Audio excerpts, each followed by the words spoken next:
kasih Puan Linda dan semua para peserta bootcamp ujian penembusan untuk yang dah berkursus 3 hari.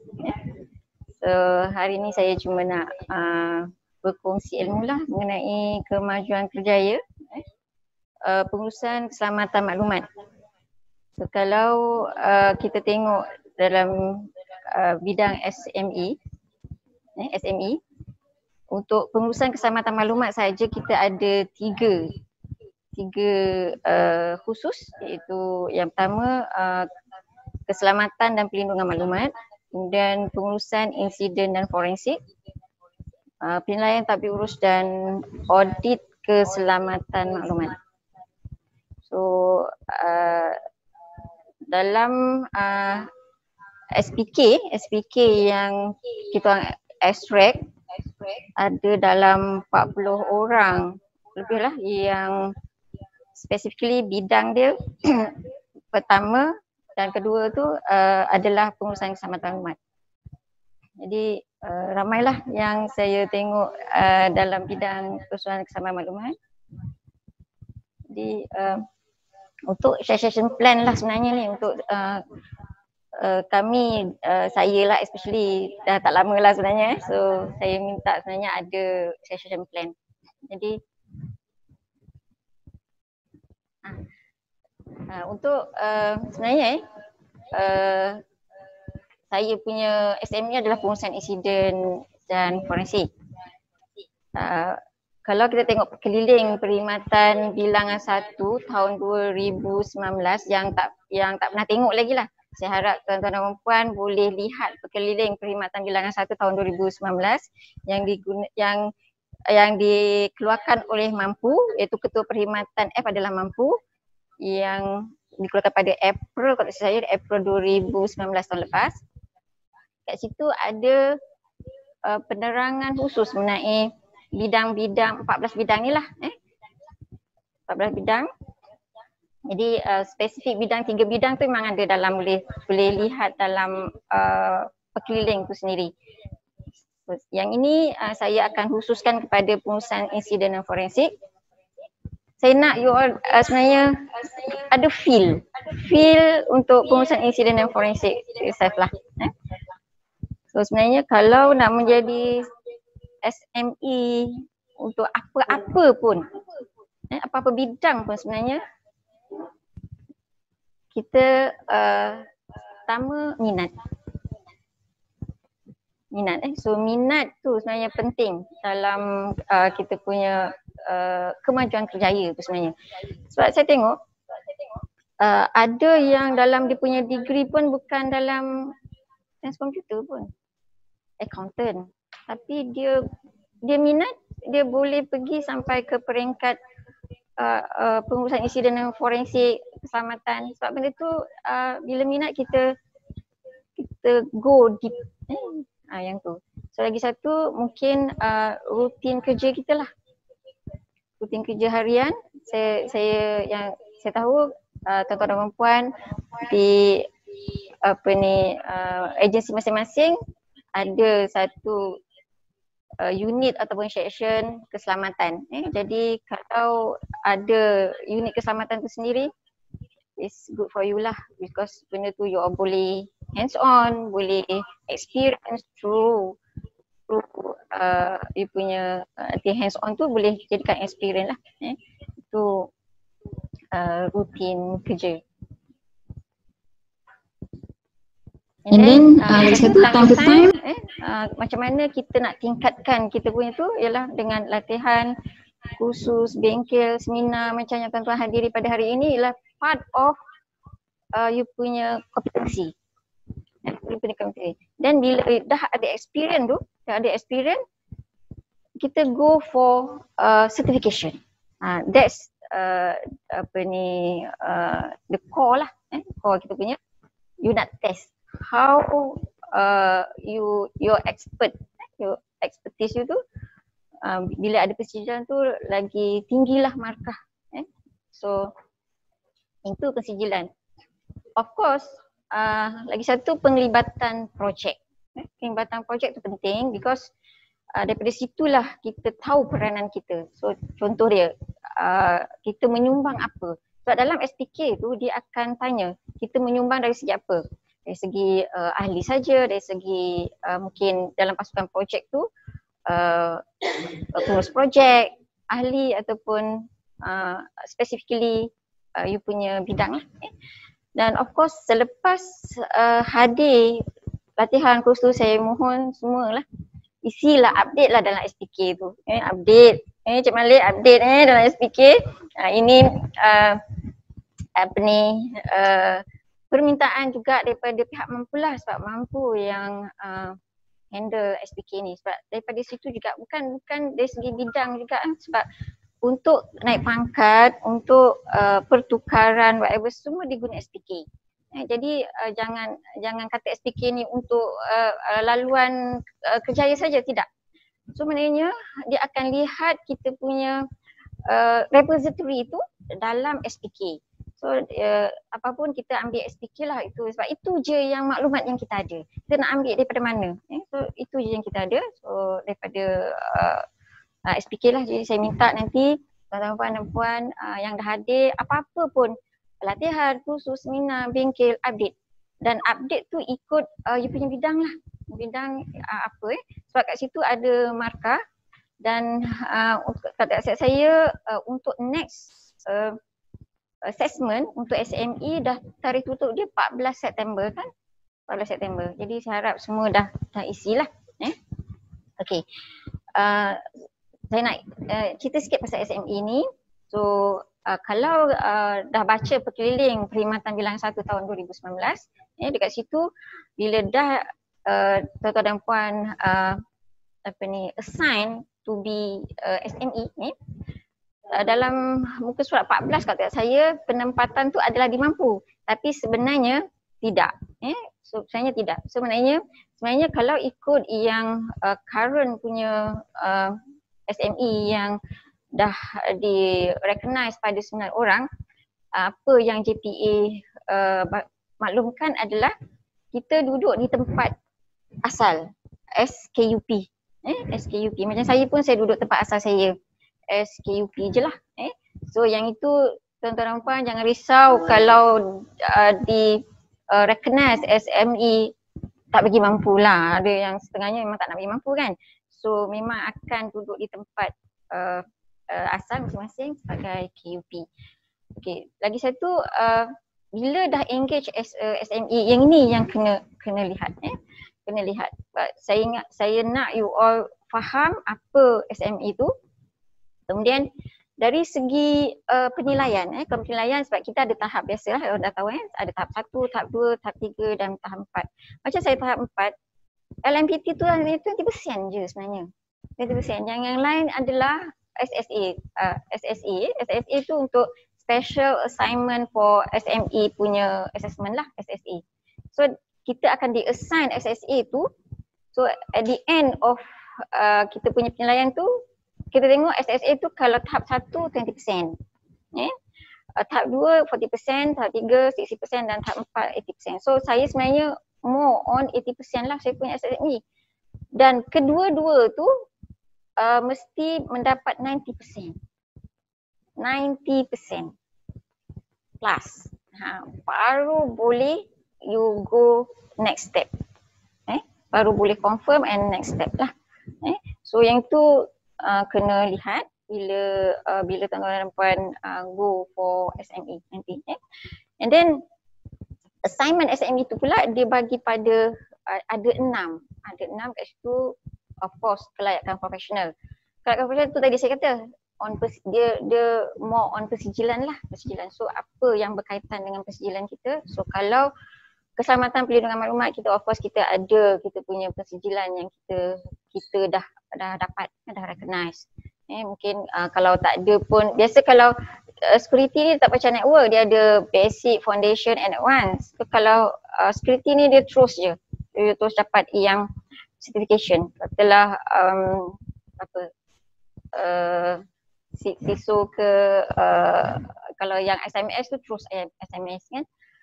So banyak CISM. So yang tu terus pada dia tak ada basic foundation apa semua, dia terus pergi kepada yang advance lah.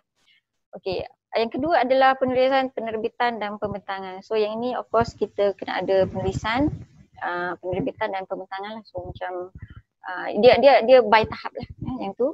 Kemudian pelibatan projek macam saya bagi tahu tadi, pelibatan projek ni untuk experience, kemudian himat rundingan. So macam kalau kita pergi dekat agensi-agensi bagi perundingan, of course kalau macam nak katalah polisi ke whatever banyaklah.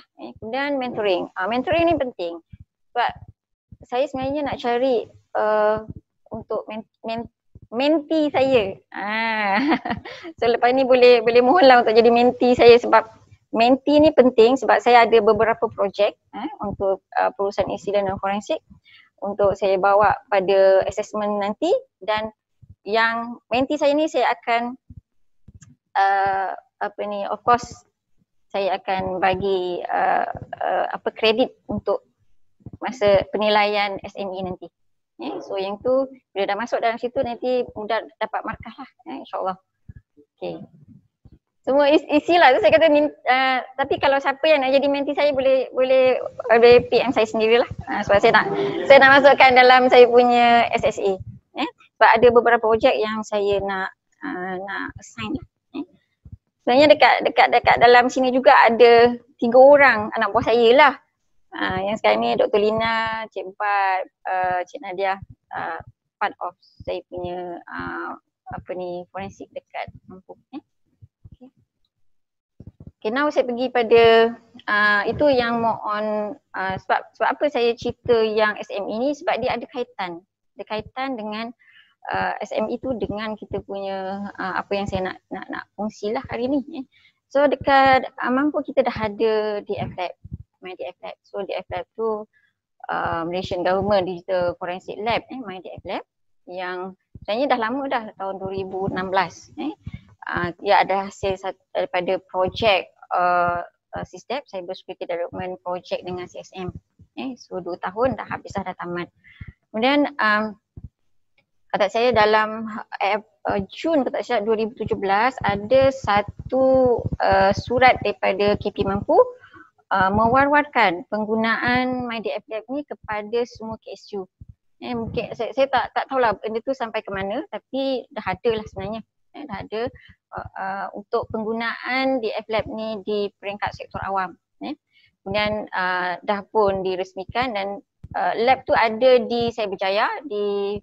Kalau siapa dah pernah pergi dekat PDSA, di dalam PDSA tu adalah ada DF Lab lah kat situ.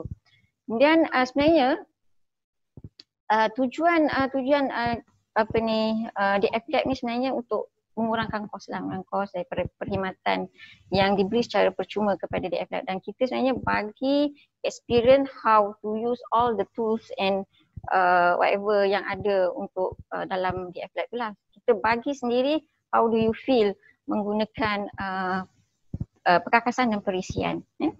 Kemudian lagi satu sebenarnya tujuan adakan DF Lab ni untuk masa tu Mampu adalah handle GCERT.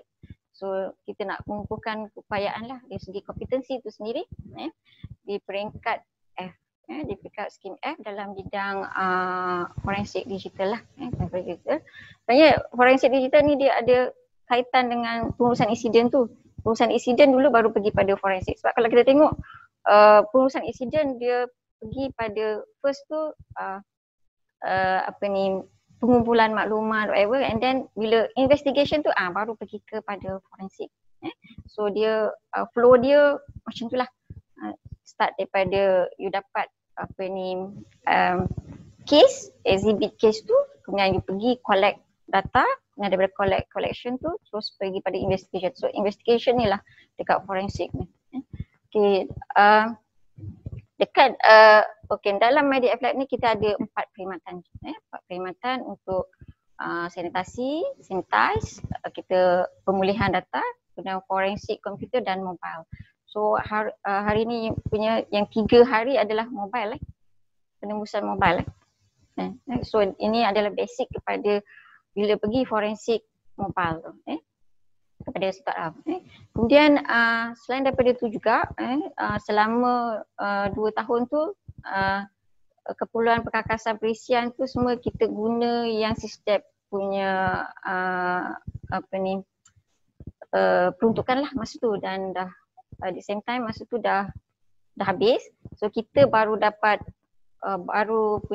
tender, dah dapat peruntukan perolehan yang baru. So banyak yang kita bila dah expired license apa semua dan kita ada tambah lah. So nanti saya tunjuk. So at the same time dalam masa 2 tahun kita dah create satu polisi untuk forensic lab dengan 4 prosedur dan 5 SOP lah. So mana kalau tuan-tuan dan puan pergi kat IDF lab tu kita ada satu sistem yang bila nak masuk tu ada satu sistem, kemudian kita akan key in, exhibit apa and then keluar report lah sampai. Tapi yang tu kita buat secara offline.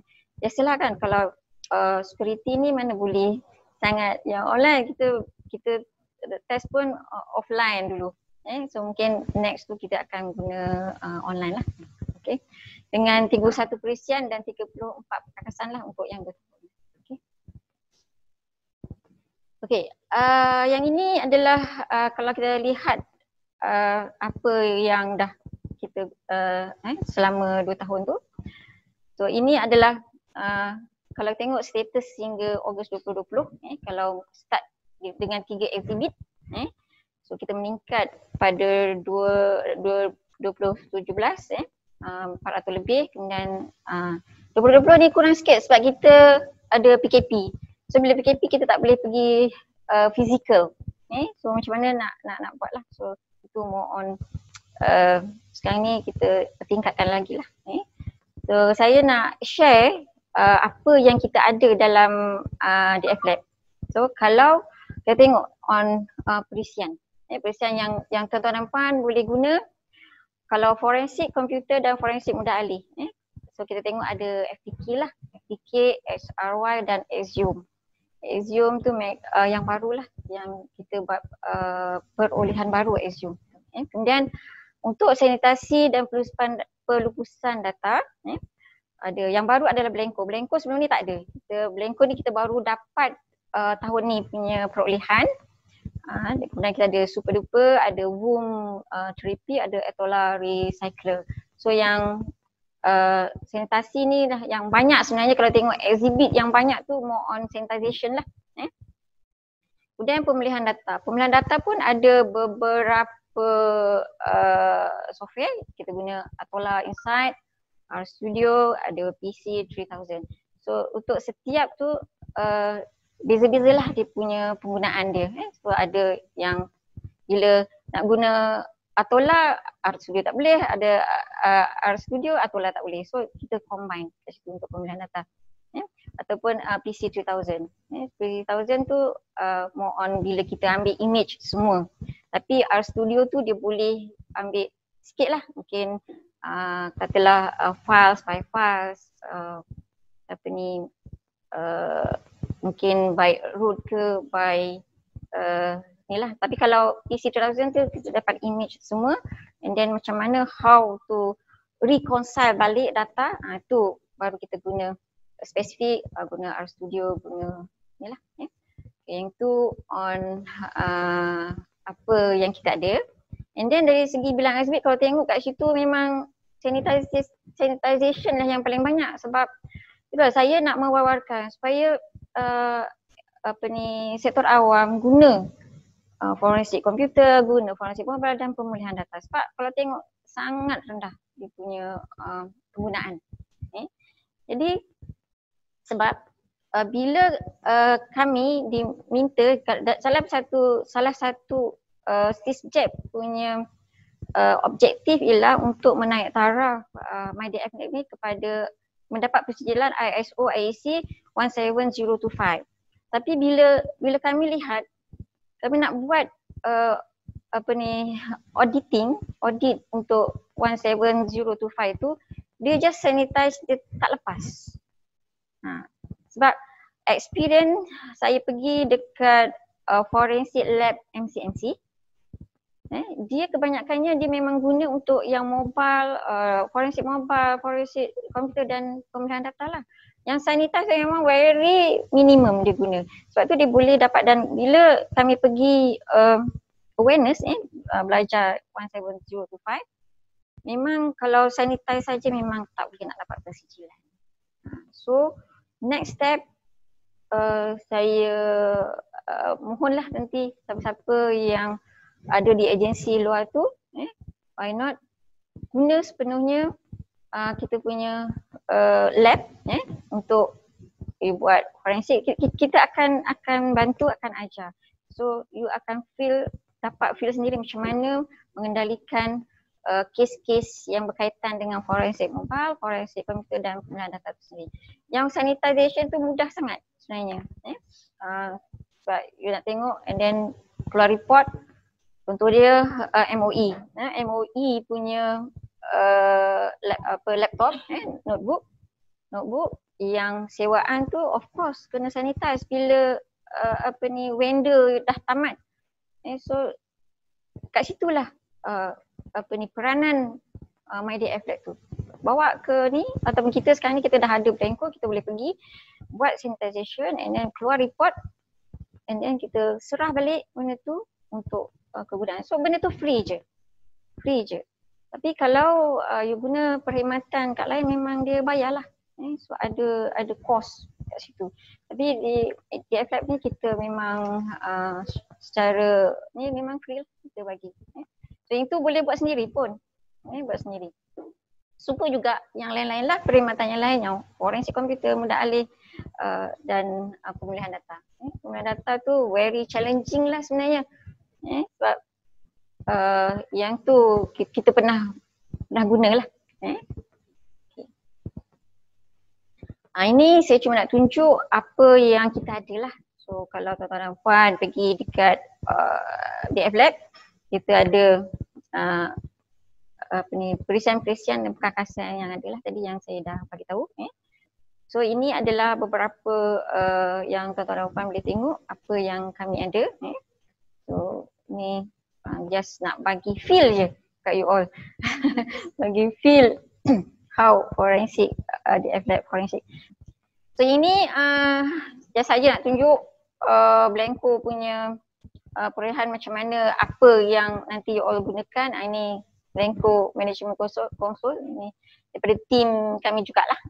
Ada dashboard, boleh tengok macam mana dia punya penggunaan tu.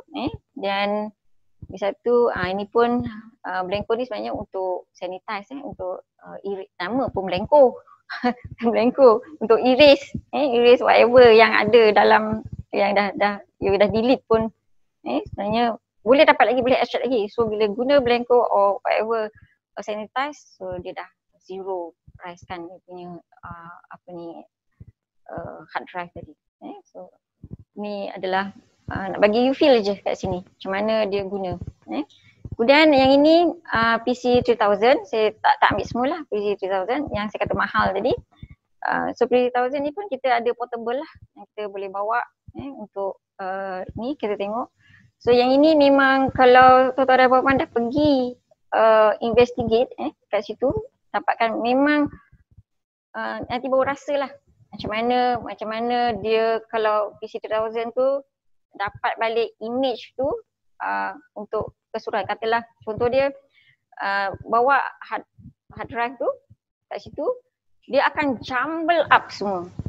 Sebenarnya dia akan ambil semua whatever yang ada, dan how you reconcile balik. Itu dia punya challenging. Yang tu baru you rasa that's the dia lain. Ini bila you dah ambil tu dia akan semua. So how you nak ni lah nanti dia jumble up. So kemudian you akan baru guna RStudio tu. RStudio tu dia akan check by you punya folder, by katalah by words, by apa you nak. So katalah ada video, ada something. So banyak kat situ. So yang ini dia akan ambil semua dan kita boleh semaklah satu-satu. So itu dia data extractor. So kita dah ada satu yang baru, portable, satu unit. Okay, yang ni Axiom. Magnet Axiom ni pun very interesting sebenarnya. So Magnet Axiom ni sebenarnya dia boleh guna untuk cloud juga tau. Kalau yang tak tahu so untuk cloud. Dia boleh iOS nama dia ada satu grey key. So kalau iOS grey key, so how you get back you punya dekat iOS tu untuk mobile. And then macam mana nak dapatkan balik data-data ataupun you nak buat investigation yang kat cloud. So Magnet Azure ni lah yang kita gunakan as a tool. Kemudian dia ada lagi satu Mac, you punya Mac notebook ke apa whatever, itu pun boleh lah. So ini antara kelebihan apa yang kita ada, software-software yang ada. So yang ini very interesting sebenarnya, Magnet Azure yang kalau tuan-tuan boleh Google tengok apa yang ada. So nanti dekat MyDFLab ni kalau ada case exhibit kita dah boleh guna. Ini tadi RStudio yang saya bagi tahu, RStudio data recovery juga. So boleh juga kalau ada tuan-tuan dan puan ada USB nak guna, kita guna RStudio. USB yang dah penting dalam tu ada kan, ataupun yang lama-lama pakai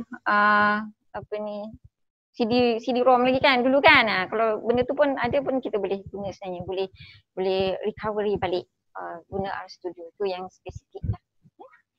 Kemudian WinHex ni semua orang dah tahu. Kita ada WinHex specialist kat sini. WinHex ni bukan setakat hexadecimal yang kita tengok so kita boleh kita dapatkan balik daripada hexadecimal tu kepada teks tu sendiri on words apa. WinHex ni juga masa saya belajar dulu saya guna nak dapatkan apa tahu password. Password tu bila tengok password kan dia dalam hexadecimal dan buat sikit script JavaScript, daripada situ saya dapat password untuk saya. So boleh hack lah orang punya login ke whatever. Itu masa zaman-zaman lama punya WinHex lah. Sekarang tapi sini lagi advance. So kita boleh guna ada 2 unit WinHex untuk investigation juga. Okay, yang ni FTK Forensic Toolkit ni memang dah lama, daripada dulu lagi Forensic Toolkit dia dah towards the end dia dah advance lah FTK tu. Dia ada 3 unit so boleh guna. Dan SRY ada 2 unit. SRY ni more on mobile jugalah. Mobile maknanya kalau forensic mobile dia guna SRY, yang tu pun boleh guna juga. Version 7 yang baru 7 dia SRY ni kalau tak saya dia dah 7.8 version 8, tapi yang kita ada version 7.8 version 8. So agak baru jugalah. Okay, yang ni pun SRY tu boleh guna untuk kalau nak tengok yang ambil video pun boleh. SRY ni boleh guna juga. Okay, yang tadi ini sama juga yang PC3000 data extractor. Okay. Last and not least yang saya nak kongsi adalah way forward. Sebenarnya saya nak tuan-tuan dan puan yang mana dalam pengurusan keselamatan ni, saya nak you all feel macam mana experience mengendalikan pengurusan insiden dan forensik ni. So saya dah sebenarnya dah dapat secara dasarnya lah dengan SKMM dan CSM untuk ada satu attach program. Attach program ni saya minta untuk next year lah, tapi saya dalam peringkat kertas kerja lagi. So sebenarnya saya nak kalau tuan-tuan dan puan yang attach dekat makmal forensik SKMM atau CSM tu, kita ada satu case. Case tu akan mulalah start daripada first tu macam mana you all ikut team forensik SKMM dan CSM tu pergi ambil collect data, buat image, buat semua stages semualah. Kemudian balik pergi dekat lab forensik buat investigation. So macam mana guna tools. So yang itu daripada awal sampai akhir, sampai reporting dan sampai masuk court. Saya nak feel tu you all ada macam mana daripada pengurusan insiden sampai ke forensik. Sebab kita dapat satu set experience, satu set kompetensi bila attach program. Sebab kalau tak attach program kita tak dapat. Sebab nak dapatkan case tu, especially di pihak government lah, pihak government. So yang tu yang saya akan cuba untuk buat attachment program. So yang ini hopefully by next year dah ada lah somebody yang boleh attach dekat SKMM ataupun CSM. Itu. Cumanya yang tu nanti kita tak ada cost. Itu saya nak maklumkan, tak ada cost apa-apa sebab itu just mutual program dengan SKMM dan CSM. Sebenarnya pelepasan tu mungkin katalah tapi kita depend on a case juga. Case tu boleh diselesaikan dalam masa tempoh katalah 2 bulan. Sebenarnya mungkin seminggu sekali you all pergi fully dekat SKMM ataupun time to time, tapi the most sebab yang lama tu sebab nak buat forensik dekat lab kan. Tapi yang mula-mula tu memang kena ikut ambil data, collect data, pergi kat location scene tu. So yang tu kemudian pergi dekat makmal and then terus pergi ke court. Yang tu memang tak ada cost lah, cuma nak minta nanti pelepasan di pihak jabatan lah masing-masing. Cuma kat situ nanti nak kena tengok balik macam mana kita deal dengan jabatan masing-masing dan pihak SKMN ataupun CSM lah. Okay, lagi satu mengenai garis panduan ni pun saya tengah nak buat consolidate pengurusan insiden dan forensik untuk sektor awam. Sebenarnya benda ni di NAKSA, saya pun akan deal dengan NAKSA lah untuk dapatkan pengurusan insiden dan forensik yang sektor awam ni lah. Yang ni pun kita sebenarnya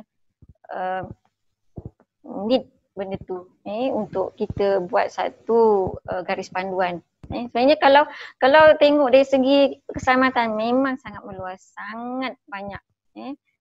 Walaupun kita ada 3 spesifik bidang, saya rasa setiap elemen, setiap entiti tu pergi pada security, pergi pada keselamatan. So how you build your kompetensi tu dekat situlah sebenarnya kita experience kita, kompetensi kita on keselamatan lah, insyaAllah. Cuma itulah saya mohon siapa yang nak jadi mentee saya boleh PM saya untuk saya ada beberapa projek yang saya nak assign ke tuan-tuan dan puan. So saya rasa itu saja kot saya punya perkongsian mengenai pengurusan insiden dan forensik untuk kali ini. Terima kasih.